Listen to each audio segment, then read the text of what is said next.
Hello everybody, Christina here, and I've been meaning to make this video for a very long time, and I think I figured out exactly how I want to do it, so let's get started.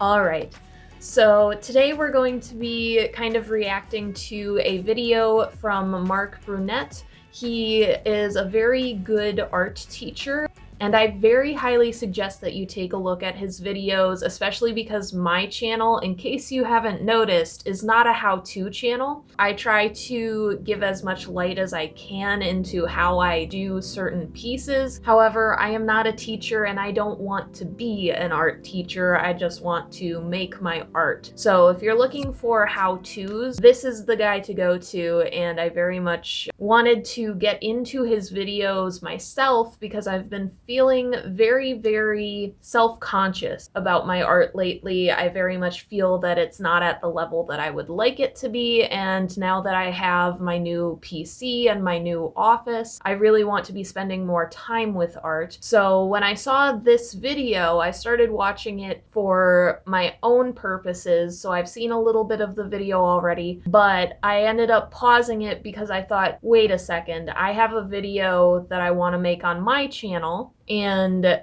this is probably the best tool that I can use to really self-reflect on what my bad art habits are and how I can improve. And that's really the point that I want to make in this video, is that no matter what level you're at in art, you can always get better. And I very much feel that I'm at a crossroads where I need to take steps to improve. So with that being said, let's start this video. It's called Good Artists versus Bad Artists, 10 Differences. Hi. Hi, I'm Mark. I used to be a senior artist at Blizzard Entertainment, and now I teach art for a living. What makes a good artist? What makes a bad one? Talent? I would argue that's not even a thing. We don't have dedicated art genes like we do for eye color or hair, for example. Instead, it's probably a combination of skills and behaviors that will result in somebody being good or bad.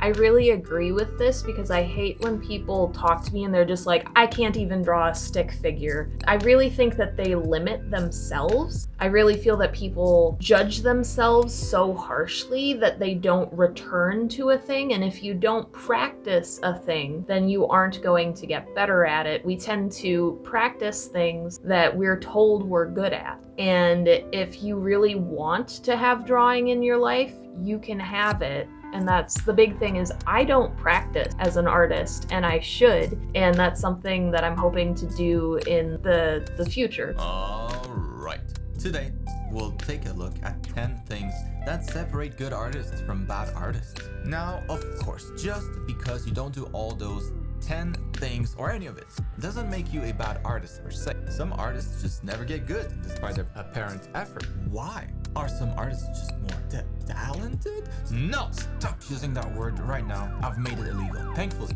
it's not that simple. And I think the good news is that anybody can get good. You just gotta start doing more of the things that will help you get good and less of the stuff that doesn't help. Wise words. It's not a binary thing like having talent or not.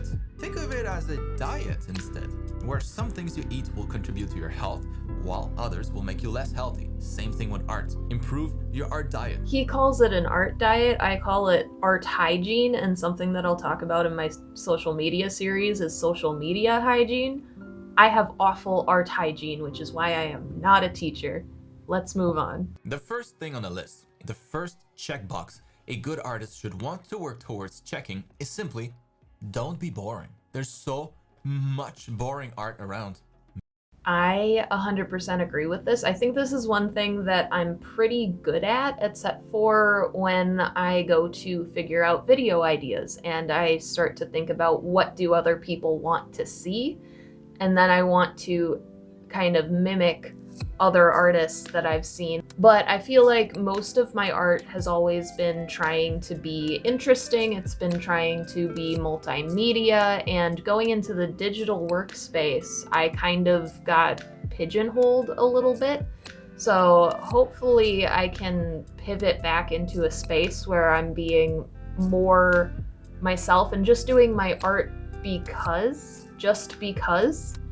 I will say I got a lot of flack when I was in high school and I really tried to push my boundaries. I did all sorts of multimedia work, I did comics, I did all sorts of drawings that had subject matter that was different from what people in my small town were used to. And I got a lot of flack for doing weird art. And I think that's where I really strayed away from art while I was in college. And I didn't want to do it unless I could sell it. And hopefully I can return to a place where I'm making art because I believe in it and not because I can sell it. If you're a younger artist, also keep that in mind. More experienced artists will have probably seen most of the things that are new and cool to you. So you'll have to work extra hard to make something that's not boring to them. Do more research, push your ideas further. The second item on the checklist is to communicate emotions through the artwork. A good artist will use technical skills, of course, but will also find every way possible to communicate emotions through the art. The way we store memories in our brains is largely influenced by emotional states. So the more emotional the piece is, the more memorable it has a chance to be, and people will likely think it's better as a result. I have to think on that point because I guess that's not something that I've ever really focused on, because I felt like if I was passionate about the piece, then other people would be too, which has proven false. So I think that's one point that I have to think on before I can really put it into my art, but it's a good point. The most effective emotions to play with are sadness, anger, most of what we consider to be negative emotions. Those typically have the bigger impact. That actually makes a lot of sense to me as a marketing major.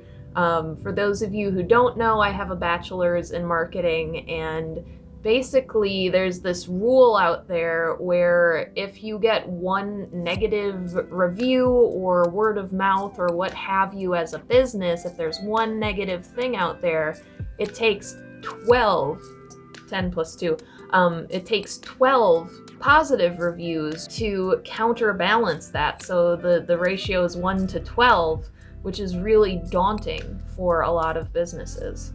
The third item on the checklist is to understand basic psychology of the people browsing art online. It's simpler than it sounds. The good artist will understand that you have a split second on average to catch someone's attention when they're browsing Google, Instagram, or any place where they go for art. Then you have about 3 seconds on average where they'll be looking at the art before moving on to the next one. That is not a lot of time. The bad artist will focus on small details that don't really contribute much to the art, instead of focusing on big impact elements of the piece. This is something that I know I need to work on. With my marketing background, this is not news to me, and I very much am always trying to work on how to elegantly put something out there that really catches the eye and also do what is true to me. I really enjoy the little details, but they don't show up on a phone screen. This one resonates with me a lot. This is something I knew I needed to work on before watching this video. It's okay to have areas of a painting or a drawing that are sketchier. If it's unlikely, anyone will look at it directly. The fourth factor will determine how fast or how slow an artist will improve. A good artist will always be observing things around them, constantly seeking and collecting information from what they see throughout the day. The bad artist will see the same things, but won't observe any of it. I feel like I have a little bit of a advantage with this one because I'm a very tactile person, and so I really have always paid attention to these little things. I just don't know how to put them onto paper, which is part of what I need to be working on. And I'm hoping that YouTube videos will really fill in the gaps for me there, especially with lighting. I'm lost. Even textures are things that I really struggle with, but I've always observed them in this way. And so I'm hopeful that bridging the gap between brain and paper will really help me out there.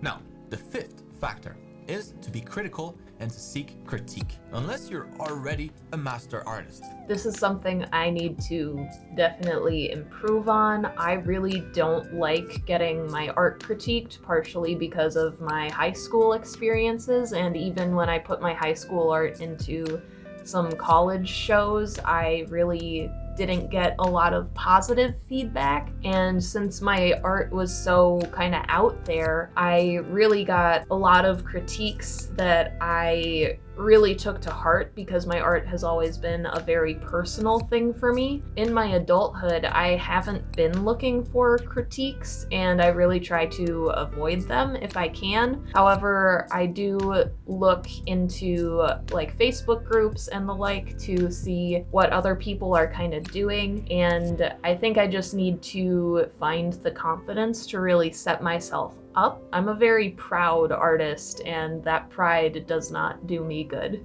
This can apply to anything that you do. It's to have a clear goal for your art. The bad artist, in this case, would be someone who can't answer this question.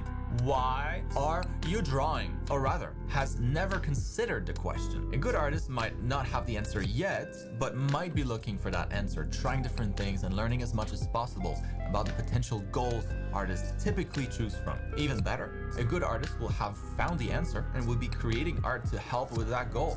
I know a handful of artists who are struggling with this question, and they try to do exercises on their own and what have you, and it doesn't really stick because they really are just kind of fumbling in the dark for whatever can make them a better artist. And that's where I'm really looking for a solid goal, and that's why I'm so unmotivated lately to be drawing, and I'm just kind of filling in the blanks. This is a really hard one. Kind of looking forward to the challenge. Having a clear goal is a game changer for progress, however big or small the goal is. Next, have a schedule and be disciplined about it. I don't want to hear it. I know it's not easy, but a good artist will have the same kind of discipline about their art practice as others might have about their workouts. This is one that I am not prepared for, but I really want to get into. That's partially why I'm gonna start streaming, hopefully 3 times a week. I think I really need to be doing 2 hours a day to really improve my skills, and that's gonna be a tall order around all of my other day jobs and what have you, but I'm gonna give it my best. When you do something regularly for long enough, it becomes something you must do. It becomes part of who you are as a person. Item number 8 on the checklist has to do with learning basic marketing and advertising concepts. This is one of those things most artists do pretty poorly at. Woo! Look at that. I'm actually gonna make a video myself about how I got my marketing degree so that I could make art. So I'll leave it kind of there. I see a lot of artists out there that kind of fumble. So that's partially why I'm putting together a social media series. It's not gonna be out for a while though, because editing time, but keep an eye out for that and subscribe if you really wanna see it. A good artist will understand that their art simply might not be in demand yet. Make your menu more interesting. Learning marketing allows you to understand the why of things, why others behave how they do towards your art. And 9th on the checklist is to connect with others. The bad artist here will work in isolation, unknown to most, and on a solo journey to improve. That's a hard path. The better artist will understand that opportunities come from your connections to others. Forums, Facebook groups, Discord servers, whatever you choose. The last item on the checklist.